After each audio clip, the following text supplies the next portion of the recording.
Welcome. This is Erica Glessing, and you're joining me on the Erica Glessing Show, where you receive 8 minutes of inspiration for both entrepreneurs and lightworkers. And my next guest is both. She's a brilliant, intuitive healer, guider. She likes to connect people, and I have to tell you, she's responsible for giving me some of the wonderful guests that are on the show this season. So I'm just very joyful to have with me Kay Sanders. How are you, Kay? I'm doing great. Thanks for having me, Erica. It's definitely a pleasure to be here. And where are you on the planet? Where do you live? I am in El Paso, Texas. Oh my goodness. So the show gets to be in Texas today. I'll go get some cowboy boots and my cowboy hat just to get in the mood. Yeah, I'm not doing that one. Well, I remember the first time I went to Texas and I was in the airport and I had never seen so many cowboy hats like ever. And then as I remember I had this car, a rental car, and as I'm driving to the hotel, there were like boot like advertisements for boot stores, like all over, just as I think I was in Dallas. It was pretty funny. So that's like, that memory is like etched. Gotcha. Yeah, I mean, we do have some cowboys here. I mean, it's like a lot of Hispanics from Mexico, so they do wear a lot of boots and, cowboy hats and stuff.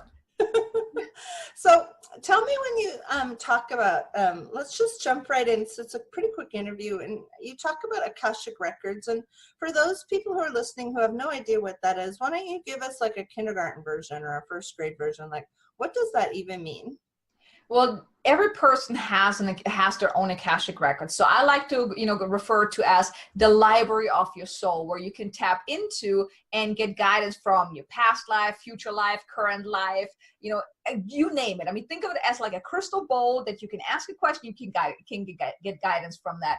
So yeah, I mean, it's really an amazing modality that I have used in many, many different settings for myself, with my clients, to really get guidance, get divine guidance. So like, I like to channel the Akashic record keepers that have all the information that you need, all the answers for you. And also I channel on top of that the beings of light to really give people clear information, clear guidance, divine guidance around whatever guidance they want. I mean, I focus mainly on the business side, but it's an amazing modality where you can do healing, receive guidance, tap into past lives, you name it. It's definitely an amazing modality. So one of my friends recently found out that they'd had like a birth agreement with both parents to be in poverty. Like they're like, Mom, I'm agree, I'll be poor. Is this something you could use to help change that kind of like agreement that people made like as they came onto the planet? Yes, you can definitely hear past karmas, soul agreements that your soul made with, different people in your life, because your soul comes into life. They make these kind of soul agreements because their soul wants to experience something. So maybe this person had a previous life where they were very rich and they didn't like this lifetime. So they want to experience how it is on the other side, how it is to be poor. It's funny that way, but the soul is here to have an experience in whatever form or fashion that comes. And sometimes it's also, attached to a previous soul. Maybe there is some kind of agreement there that they both want to experience something. But yeah, in the Akashic records, you can rewrite your story, basically release karmic cords, release those karmic, contracts and soul contracts so you can really move forward and let go of all that baggage from past lives. So what about if you're an entrepreneur and you want your business to say 10x, you want a 10x or 20x or something like that, but you're feeling like you're not doing it, even though you say you want to, and even though maybe you get guidance, what are some things, because I'm really seeing like you being able to shift these kinds of boundaries that people don't even know about. People don't even have maybe a conscious awareness of their boundaries. What I like to do is I like to do written readings where I tap into, give them really clear guidance of, their purpose, where their business is supposed to be going based on a divine soul blueprint.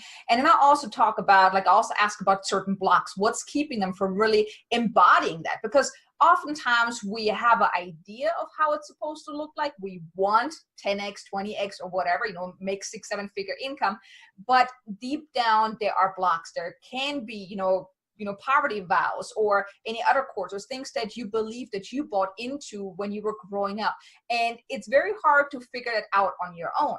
but it also keeps you from actually moving forward. So what I like to do is go into the records to find out what is really holding them back. Where is this coming from? Where did they make a choice that this is what they want to experience now? And then I ask them if they're ready to release it, and we'll work together on releasing them, clearing the blocks in whatever form the guides basically tell me this is how to clear it. And then really so they can really move forward. But the thing is, when it comes to the Akashic records and the way I do my reading is, it's nothing but the truth. But sometimes the truth kind of hurts. The truth is something that people resist, because if you clearly know what you could be doing, the choice is then up to you. Are you going to do it? Are you going to take the steps? Are you going to let go of whatever is holding you back? Are you going to shift your mindset? And that's where a lot of people have a hard time with, because, you know, stepping into that can be fearful, can be scary, because it's the unknown. Because what if you do? And also, when people get scared of the most interesting things. So just having published, over 250 authors, I'm very present to some of the authors will be scared. They'll write something and then they're scared it's going to change the world, or they're scared of what's going to happen when people read it about them, or will they be judged, or will people think it's not that good of a book? That's a big fear that people have. And all these things come up, even though the book may have been divinely guided, even though it may have come in really clean, even though they've done everything right and they've got this book now publishing. I do find that sometimes people then kind of, it's almost like they sabotage. It's almost like a sabotage process where it's like, oh no, I don't want to be that bright, you know, or oh no, I don't want to show up that big, right? Exactly.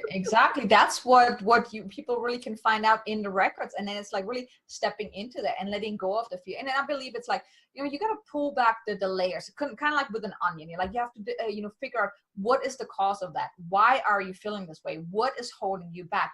And then work on releasing those things, you know, doing the practices to really move forward. But yeah, the fear of success is what holds most of the people back, because when you step into this huge purpose, I just found out my huge purpose, and it scared the bejesus out of me. I'm like, what? That is scary. But, you know, then I have a choice to keep working towards it. It's not going to happen overnight. Nothing is going to happen overnight. The same as when you write a book, it's not going to happen overnight. It's just these wonderful little bits of steps that you take, and all of a sudden you turn around and you're like, oh my goodness, look how far I've come.